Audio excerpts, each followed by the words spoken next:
For those of you who tune into this video channel, you know we cover enterprise security. And I've got to tell you, AI has been an important part of it. We've seen all sorts of different dimensions. But today, I want to show you the real deal. I've got somebody here, a friend of mine for many years, runs a cool company, and he's going to tell us about how generative AI is changing the nature of risk and how his platform is something that I think might be a must-do if you're a CISO or if you run an enterprise security team. So stick around. I think this is a video you're going to watch. Don't go anywhere. I want you to watch this. So we'll see you in a couple of minutes.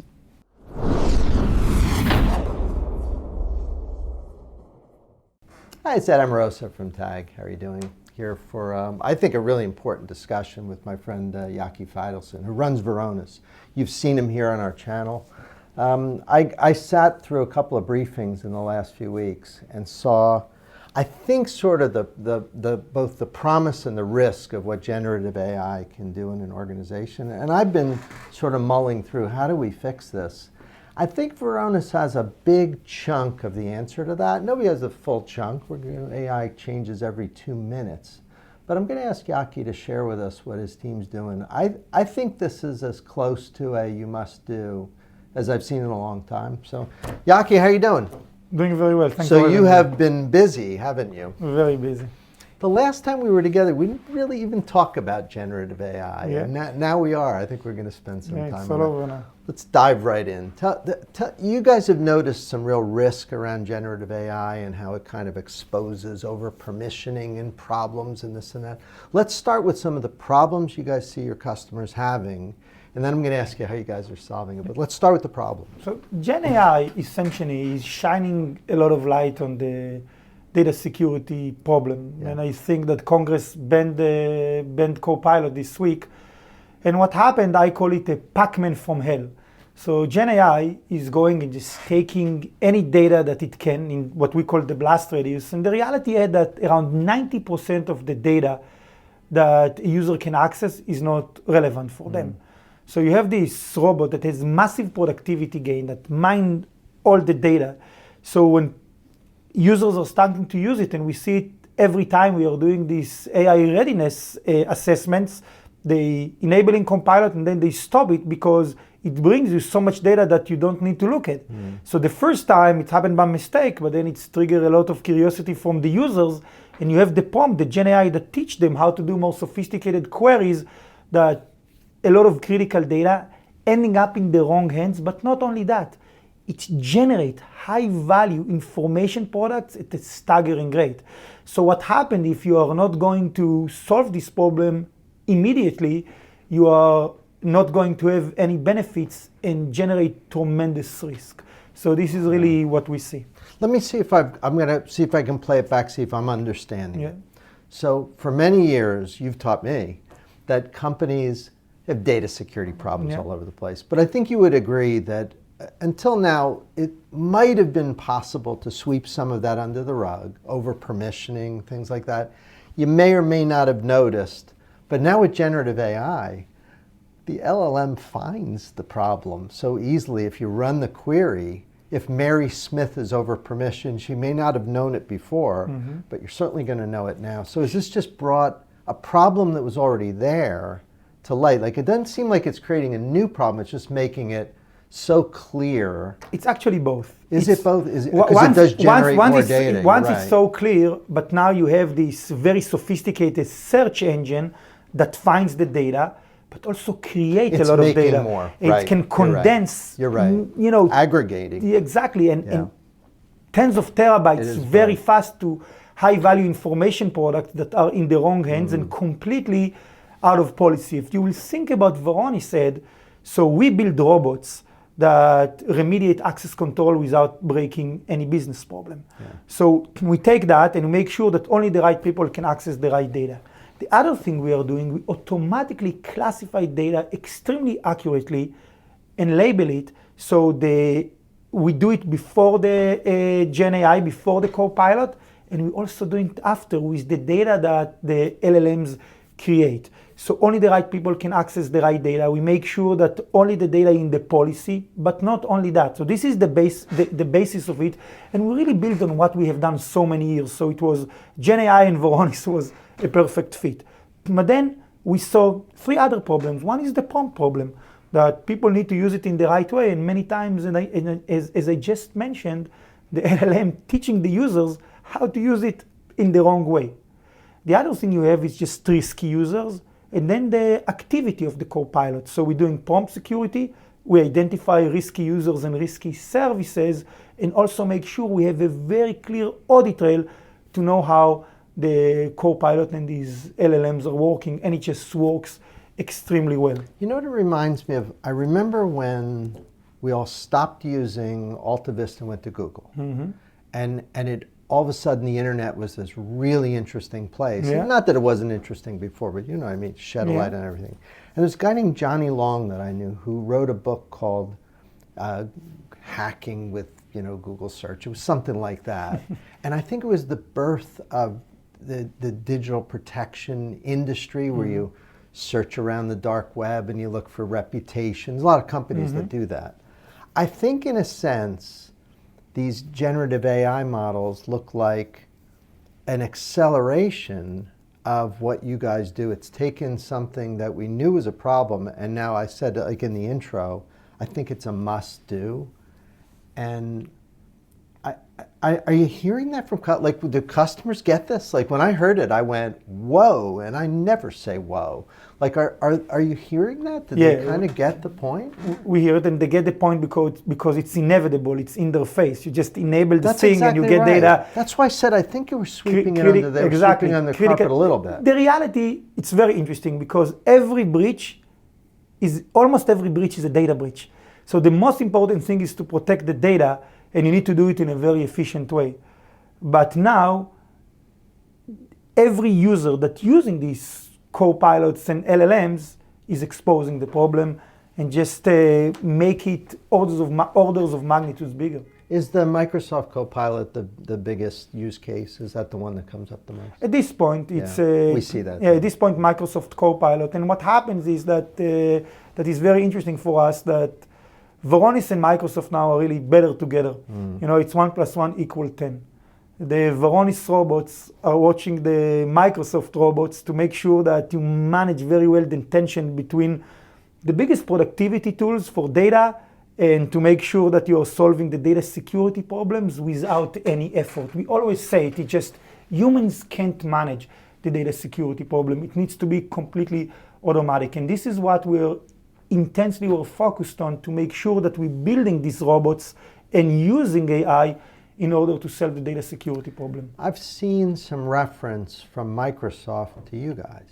Now that's starting. Yeah, it's starting. We started to work together, and I it's think going well. That's good. It's in their interest. Like, they're going to make $1 gazillion on these Copilots. It's an amazing product. We use it, but it does beg the need for complementary protection, and if it's not there, it's pretty frightening.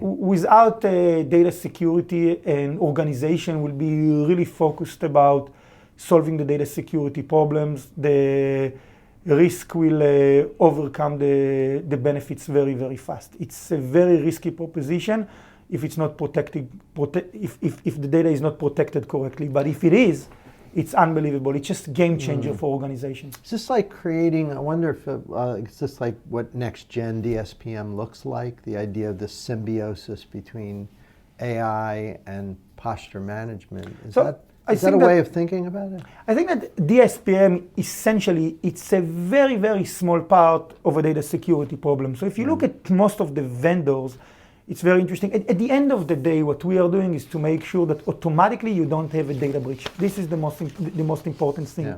If you really think about it, Ed, once you have an identity, there is no perimeter. Okay, so it's very important to make sure that you don't have data security breaches. And most also of the compliance too. You might have no breach, but if you have a compliance issue, that you can demonstrate, it's part bad of for it. your Exactly. career, right? It's 100%. Right. You need to make sure, and the other thing that you can demonstrate compliance. And it's a massive problem at scale. So what most of the DSPM vendors are doing, it's the small tip of the iceberg, in a sense that these are static configuration with sample classification. But even on the visibility, you can't get anywhere. It adds some value, but you need to make sure you can classify all the data, as you know, from the bucket to the object, understanding how you're using all the data, understand the permission, which this is the core of all of it, and then you can get to the root cause and build these robots to automate remediation and have the scale for compliance report and things of this nature. What we have done, we understood it, and we took what we did with SaaS like 365, Salesforce, Google, Jira, and what we have done with on-prem with these massive NAS devices and brought it into the IaaS, into the infrastructure. We have second-to-none configuration, but our ability to classify continuously the data, to make sure that it scales, to have all the activity and to enrich the data, that this is the basis of the technology. And on top of it, you need to build all the software production to make sure that you can solve it automatically. But there is another part of the story. First and foremost, you need a very strong UBA that sits on the identity on Active Directory, Entra ID, Okta, IAM, to make sure that bad actors can't get to the data.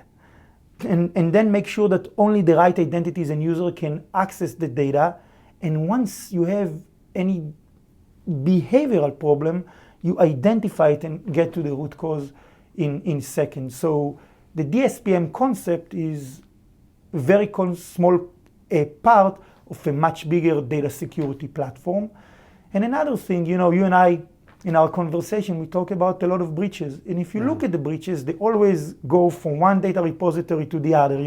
File shares, file credentials, going to the S3, going through 365 and email.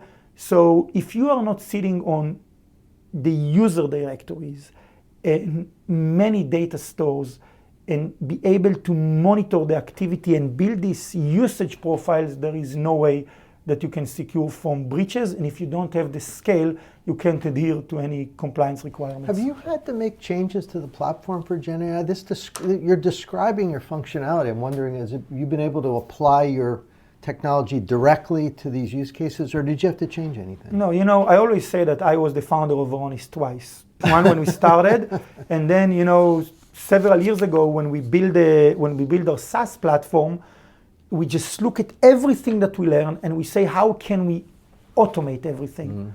How can we automate everything completely? The reality, when we looked at it, we looked at the financial industry.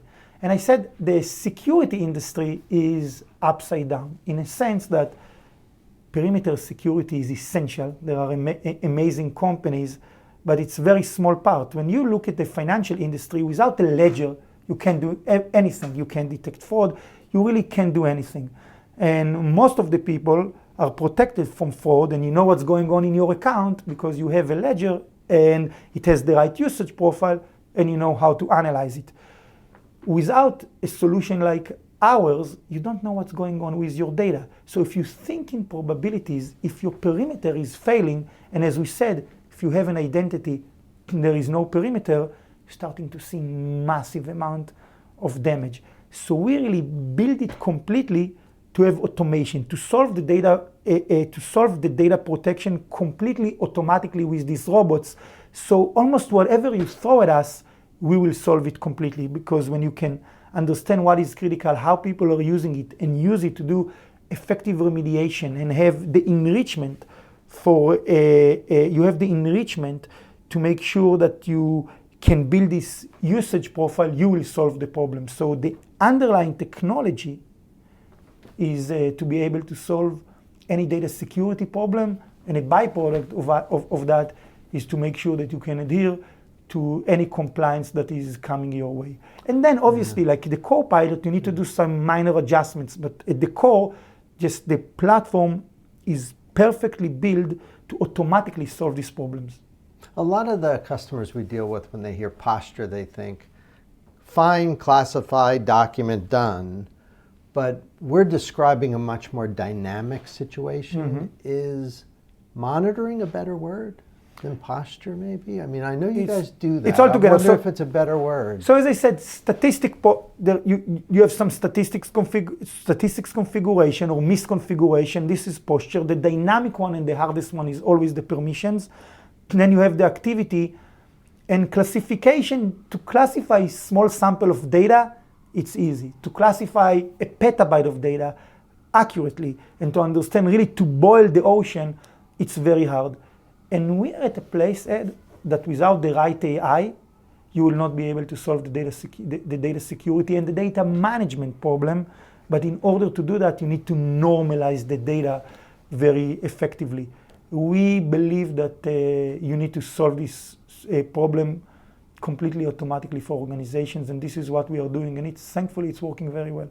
We've noticed a lot of CISOs asking us maybe 3-4 times more than in the past about managed services. Mm-hmm. You guys are doing some of that now, as I Yeah. understand. Tell me what the deal is. So we have our MDDR, Managed Detection and Response, and this stemmed from watching like 150 big breaches. So as you know, we have a world. And also, I'm sure people asking, because they do ask us, Yeah, and yeah. I notice. They So- didn't used to, but they do now. So this what happened. So you had a lot of managed services. So usually when there is a big breach, organization have all the security stack, but no one can answer the question, what happened to the data? What data got stolen? Right. What data got touched, Yeah, got damaged? Been there, done that. Changed. Yeah. So, like everyone else. So we look like in 150 big breaches, and they have all the security stack. And as we said, on the perimeter, you can do 99.9% right, but when you fail, when you have 50,000 endpoints and ways to get in, and you have this blast radius, you will have a lot of damage. So usually what happens, they call an IR company, pay them $1 million, they tell them this is patient Mandiant or something like that. something like that. They said, this is patient 0. You need to restore your Active Directory. What happened to the data? We don't know. Massive claims, big liabilities, you don't know what is going on. Essentially, data security is the first thing you need to do, and the last thing that will save you if you want to secure data. Start from the asset and go back. So this is exactly what we have done. So we have world-class IR team and MDDR team, and we build Athena AI. So we build our own AI that let any regular user to be a world-class security experts, and we have world-class security experts, and we take so much telemetry, streaming of data that we can really enrich, and our people looking at it. So once your perimeter failed, we will solve your problem. It's very hard to solve it with a SIEM or any other approach. So our people looking at it and making sure, looking at Active Directory, as I said, Enter ID, all the data, proxy, DNS, and if we see any abnormal behavior, we tell you, we can kill it, or any abnormal behavior to the data. And the result is that 24/7, you have the best people in the world making sure that your data is protected. Most probably, bad actors will not get into the data. If they get to the data, we usually now the access control in 90% without breaking any business process. At the beginning of the malicious activity, we stop them, and then we come in and we look at all the estate, but we can tell you what was the root cause and what data, where you have lasting damage, and we get to it extremely fast. And this works very, very well for us. It works extremely well. So managed detection and response. And the way technologically, the way that we did it, we took this layer of generative AI and we took our analysts that are the best in the world in protecting data, and on our side, with our own robots, just enhance it to make sure that we have such a force multiplier. We are a software company, we are not a services company, to make sure that a customer that buy this service from us will be able to sleep at night and have the best people protecting him. Ed, we need to bring to security what the financial industry brought to fraud. Almost any business have a bank account, but they don't have people that are trying to build a ledger and find fraud. The financial services companies, the credit card issuer, the banks, they are doing it for you. And this is exactly what we believe that needs to happen with data. You need to focus on your business, and we will make sure that your data is protected. The Varonis promise, if you will, Ed, is that you will not have a data breach. I want to take a specific use case and make sure that people watching know what they should be doing. Put your sales cap on now. I'm asking you to do that. Mm-hmm. So if, let's say I'm a bank or something, and I have, my data security is what it is. You have something. There's nobody's greenfield. Everybody's got something. But probably, if somebody's watching right now, they're thinking, probably one of the weaker parts of my business. And now I've got these AI working groups in the bank that are all using AI to do this and that. The CTO and CIO are very excited. My security team's nervous. I'm that. And now I'm starting to get a sense that AI is exacerbating and heightening awareness of this problem I have. What should they be buying from you? Should they buy your platform, your service? They buy both? Should they send you an email? Tell me what they should do. Yeah, they should have a platform. So start with the platform. But to say the sense, when you will start to use AI full force, it will, forgive my language, it will hit you in the face. You will see that you will have a massive problem and many flows to get to the data. So you have 365 and Salesforce.com and third-party application and Azure Blob and Azure AD. Yes. And all the RDS, and you have Entra ID and IAM and Active Directory. You need to do three things. You need to identify and classify and label the critical data and make sure that only the right people can access the right data. This is the holy grail, and we are doing it completely automatically. The other thing you need to do is just to have a platform like ours that give you the understand what is a regular user, what is a service account, what is a VIP. You'll do a POC. Yes, through a POC, but let's say that it's call you guys up, you roll a POC. You roll a POC immediately. Would you demonstrate everything? In some sense yeah, how you will get everything. I think that demo. You will get to value, yeah. That's one people should see. I saw it. It was like, whoa. The demo is critical, but the overall value is, and then we will understand any abnormal behavior. We'll get to forensics in seconds, and really, for almost every organization, the only thing that you need to do is help us set up some collectors and then pick up the phone. So then you layer the service onto the platform. We'll layer the service onto the platform. So you wouldn't normally start with the MDDR, you'd start by doing a platform deployment? Yeah, we do the platform deployment and the MDDR comes with from it. that. Yeah, okay. The MDDRs come with it. As much as you have more licenses, it has more benefit.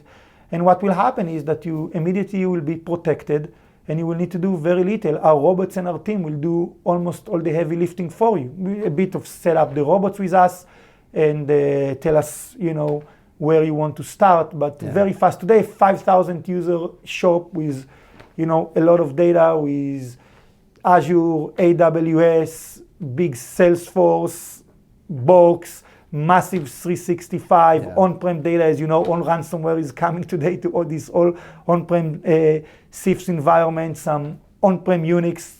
You just need several collectors, and we're literally going to do everything for you. The Varonis robots will do everything for you, and the best people in the world will look at your data and into your Active Directory, proxy, DNS, 24/7, and God forbid, even if you have a breach, will come 30 minutes to ransomware, just best in class in the industry, and you will be protected. So most probably you will not have a data breach, and if something will happen, the damage will be very small, and it will get to a root cause like that. I'm going to say something, and correct me if I'm wrong. Mm-hmm. Feels like the problem here is more urgent for larger than, say, SMB. Do I have that right? I mean, not that SMB doesn't have problems, but I'm feeling like the people who should be doing this immediately are complex infrastructure, it's sensitive data. Bigger companies really need to do something. It's for everyone, but the reality is it's very interesting. Most of the attacks are happening on repositories that have the most collaboration and data flow. And I know you guys sell to everybody. No, but I mean, if you're watching, a bigger company do this yesterday. But bigger repositories, and I just think that it honestly, it's not an exaggeration. It will be very hard to survive and thrive if you will not have a data security in place. And LLMs are here, and LLMs are real. It will take some time to deploy them. And the other thing that you see is many times people using, let's say, an OpenAI private instance, and they mining data on a SharePoint Online or on-prem or an Azure Blob or S3 or an S3 bucket. If you are not ahead of it, you will have massive damage. Think about what's going on with GitHub that is misconfigured, and people finding secrets. If you will not be ahead of it, a big breach will happen. And we see what happened with cryptocurrency, how easy it is to monetize cyber risk. And we also see that what's going on with state actors, very sophisticated attacks. And you have so much visibility to all the attacks, almost all of them are data breaches. So this whole notion of I'm spending a fortune on my perimeter security and I need extremely sophisticated people in order to manage it is a losing proposition. Yeah. If you want to protect your data, start with data protection and make sure that you have robots that can solve it, because this is something that with humans or the wrong technology will have a lot of busy work that will end up in a breach. And this is you and I saw many breaches, and thankfully it's not happening to most people most time, but when this happens, it's bad. And then and people need to really avoid it, and bad actors taking a lot of data. We see this wave with ransomware, they're coming in waves, and then when they are coming, they're exploiting a lot of data, and there is just so much damage. And with Gen AI, the potential for damage are massive, but the good news that the potential for productivity gains is massive. So if you have the protection in place, your organization can go to completely different heights by using AI, because AI is a phenomenal thing overall. You gonna come back in a few months and tell me how you guys are doing with this? We're always coming back in. Your company just keeps getting bigger. Pretty soon you're not going to talk to us little peons anymore. No, always, Ed. Thanks for coming by. Thank you. Always wonderful. Thank you Good so luck. much. Thank And you for so those of you watching, we'll see you next time.